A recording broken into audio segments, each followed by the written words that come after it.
Ada kalanya telinga itu bosan mendengarkan nasihat, muak, jemu, letih.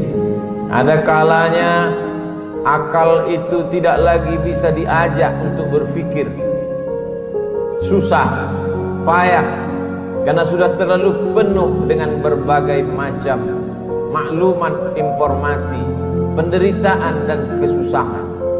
Tapi Allah memberikan jalan lain untuk supaya nasihat itu sampai ke dalam hati melalui kisah. Maka kata Allah kepada Nabi Muhammad sallallahu alaihi wasallam, faqsusil qasasa, ceritakanlah kisah-kisah itu, la'allahum yatafakkarun, biarkan mereka berfikir, biarkan mereka merenung sejenak.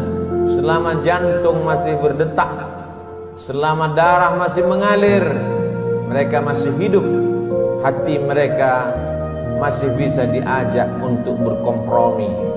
Mungkin kalau dinasihati tidak lagi masuk, tersumbat sudah telinga. Mungkin kalau diajak berdiskusi sudah tidak mempan, saking penat dan lelahnya penderitaan.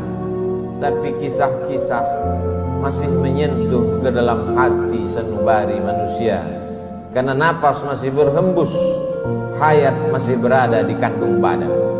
Bagi yang lama tidak juga dikaruniai anak, bacalah kisah Ibrahim alaihissalam yang tidak pernah muak dan bosan berdoa, Rabbi habli minas salihin, berilah aku anak yang saleh.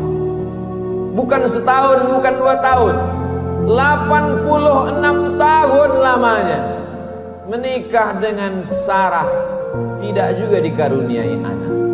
Menikah dengan Hajar, anak tidak juga datang. Mereka mengatakan istrinya mandul. Mereka katakan tangan mungkin punya anak, karena tulang sudah rapuh, kepala sudah diselimuti uban, mustahil punya anak. Tapi Allah ingin menunjukkan kuasanya. Pagi, petang, siang dan malam dia berdoa, Rabbi habli minas salihin. Akhirnya Allah berikan anak. Bukan cuma istrinya yang muda itu yang melahirkan anak, istri yang dikatakan semua orang mengatakan takkan mungkin punya anak, mustahil punya anak. 13 tahun setelah kelahiran Ismail, Sarah mengandung, lahirlah Ishak. Ketika itu umur Nabi Ibrahim 99 tahun. Allah ingin menunjukkan kuasanya. Innama amruhu idza arada syai'an ayyaqula lahu kun fayakun. Setan berbisik, mengapa dia yang pacaran, dia yang berzina, sekali berhubungan kelamin langsung punya anak? Mengapa dia yang melakukan hubungan tidak halal, tidak ada akad, tidak ada saksi, tidak ada mahar, tidak ada izin orang tua, mengapa begitu mudah? Memang itulah kerja setan. Alladzi waswisu fi sudurin nas la'atiyannahum min baini aydihim. Aku akan datang dari depan, wa min khalfihim, dari belakang, wa an aymanihim, dari kanan, wa an syama'ilihim, dari kiri. Memang begitulah kerja-kerja setan. Dari bentuk jin, syayatinul jinni wal insi, ada pula setan yang berbentuk manusia, yang kerjanya menghangat-hangatkan hati, memanaskan perasaan, sehingga mendidih bergejolak sampai pada mencaci maki Tuhan. Beristighfarlah, minta ampun kepada Allah. Bacalah kisah-kisah mereka, bagaimana susahnya Nabi Zakaria berdoa kepada Allah, Rabbi habli min ladunka dzurriyyatan thayyibah, berilah aku keturunan yang baik-baik ya Allah. Allah berikan keturunan yang baik. Anak itu bernama Yahya. Seorang perempuan lama tidak punya anak, namanya Hannah.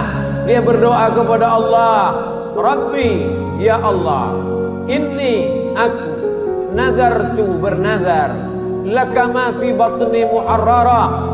Kalau aku punya anak, kalau aku bisa mengandung, anakku ini akan kujadikan muharrara khalisan li khidmati Baitul Maqdis.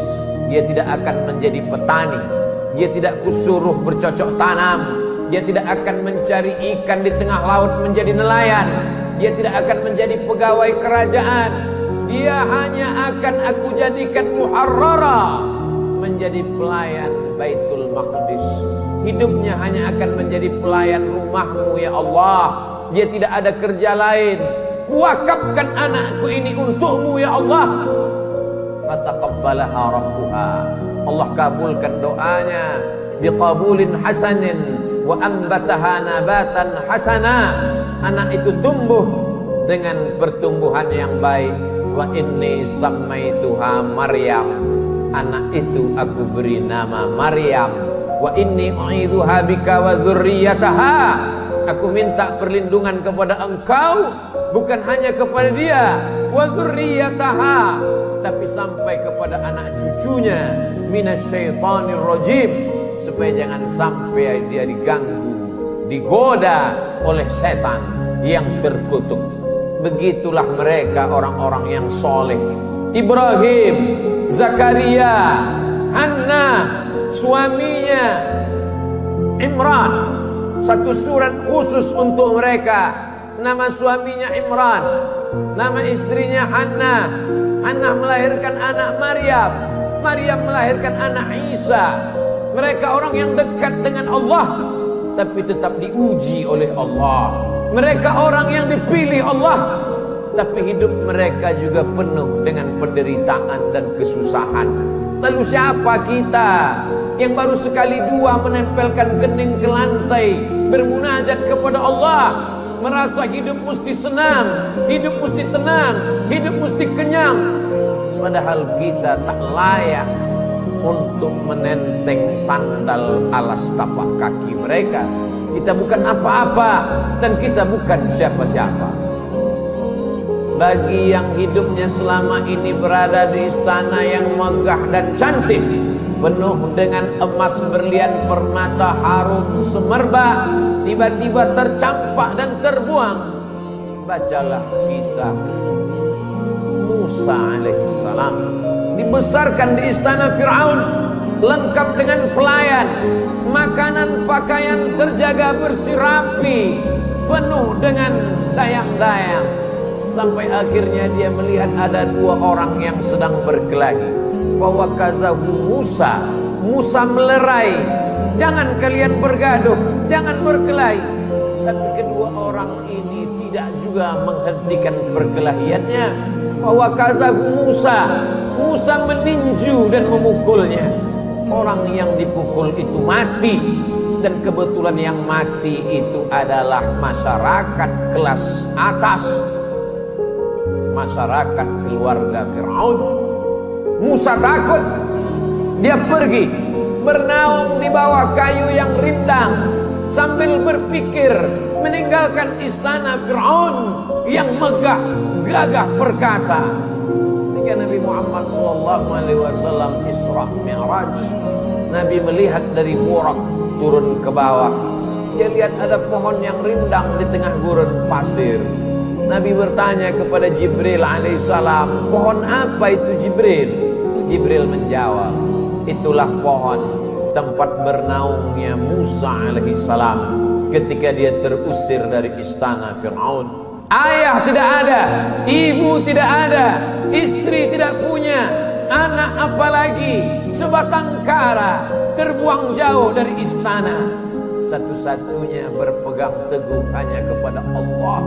Orang yang bersama dengan Allah hatinya menjadi ramai walaupun dia di tengah kesunyian. Orang bersama dengan Allah dia bahagia walaupun dia dalam kesusahan dan penderitaan. Orang yang bersama dengan Allah tak pernah putus asa. Bersama dengan harta akan binasa, bersama dengan kemegahan, kemuliaan, jabatan akan berakhir. Bersama dengan dia, siapa dia? Al-Hayyu Maha Hidup. Bersama dengan dia, siapa dia? La ta'khudhuhu sinatun wala naum. Dia yang tak mengantuk dan tidak tidur. Ternyata itu hanya skenario Allah. Allah ingin melepaskan Musa dari kungkungan harta benda, dari cengkraman kekuasaan Fir'aun terlaknat. Allah ingin mempertemukan Musa dengan guru yang bijaksana, Syuaib namanya. Dari kejauhan Musa melihat orang ramai. Ternyata mereka ngantri untuk mengambil air di sebuah sumur tua yang pintunya tertutup batu yang besar. Tidak sanggup mereka menggeser batu itu, walaupun mereka berkumpul beramai-ramai. Musa dengan kekuatan yang dititipkan Allah menggeser batu itu. Dengan mudahnya tutup sumur terbuka. Nabi Musa melihat ada perempuan yang jauh di barisan belakang.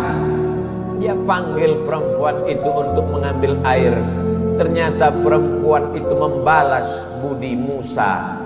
Dia mengajak Musa untuk berjumpa dengan ayahnya, karena ayahnya lama mencari pengembala kambing. Apa kata si anak? Inna khaira man ista'jartal qawiyul amin. Kalau kau ingin mencari pengembala kambing ayah, selama ini kau susah mencari anak muda, pilihlah anak muda ini. Dia orangnya jujur dan amanah. Dari mana kau tahu dia jujur? Ketika dalam perjalanan tadi aku di depan, dia di belakang. Angin bertiup kencang, pakaian lekuk tubuh terlihat. Dia suruh aku ke belakang, dia ke depan, karena dia tidak ingin melihat yang dilarang Allah. Dari mana kau tahu dia kuat? 30 orang laki-laki ingin menggeser batu besar dari pintu sumur yang menutup. Tak sanggup mereka sampai dia datang. Akhirnya Musa dinikahkan dengan anak Syuaib dengan mahar samania hijaj, 8 musim, 8 tahun lamanya mengembalakan kambing. Musa ulul azmi, banyak manusia tapi tak banyak yang dipilih menjadi nabi. Banyak nabi tapi tak banyak yang dipilih menjadi rasul. Banyak rasul tapi tak banyak yang dipilih menjadi ulul azmi.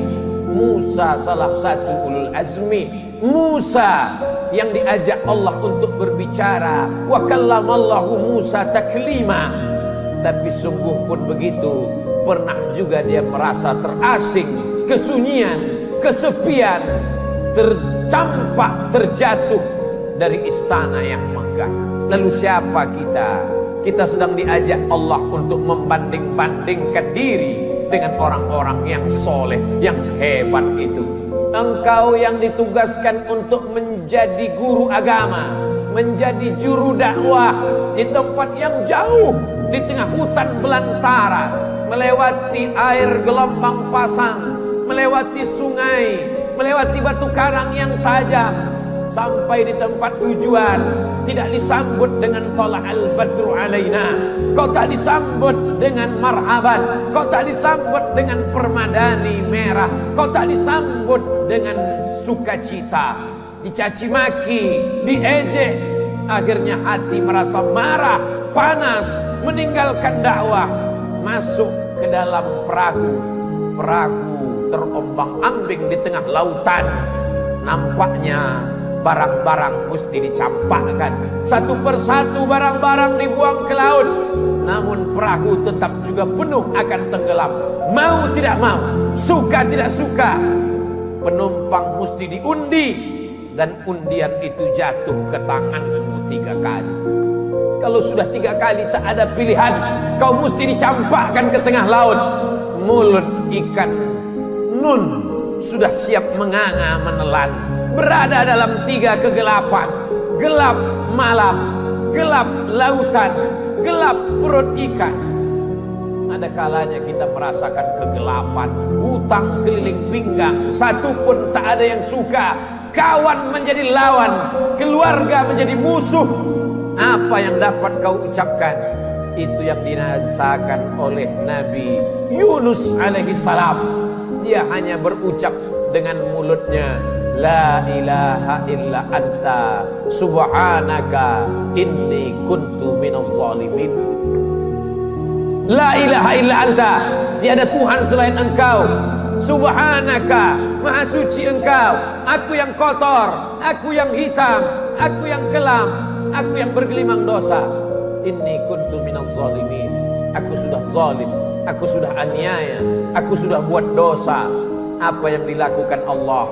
Ikan itu memuntahkan isi perutnya. Lalu kemudian Nabi Yunus terdampar di tepi pantai. Ditumbuhkan Allah yaktin, labu. Dia makan labu. Hari ini ahli medis, para pakar gizi menganjurkan orang yang sakit untuk memakan buah labu, makanan yang baik untuk penyembuh orang yang dalam keadaan sakit. Ternyata Allah tahu apa yang ada dalam hatimu. Siapakah engkau bila dibandingkan dengan Nabi yang dipilih Allah? Ada kalanya engkau terjatuh, masuk ke dalam lautan.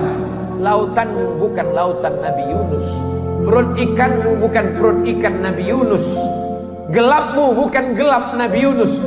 Tapi kesulitan-kesulitan hidup yang datang silih berganti.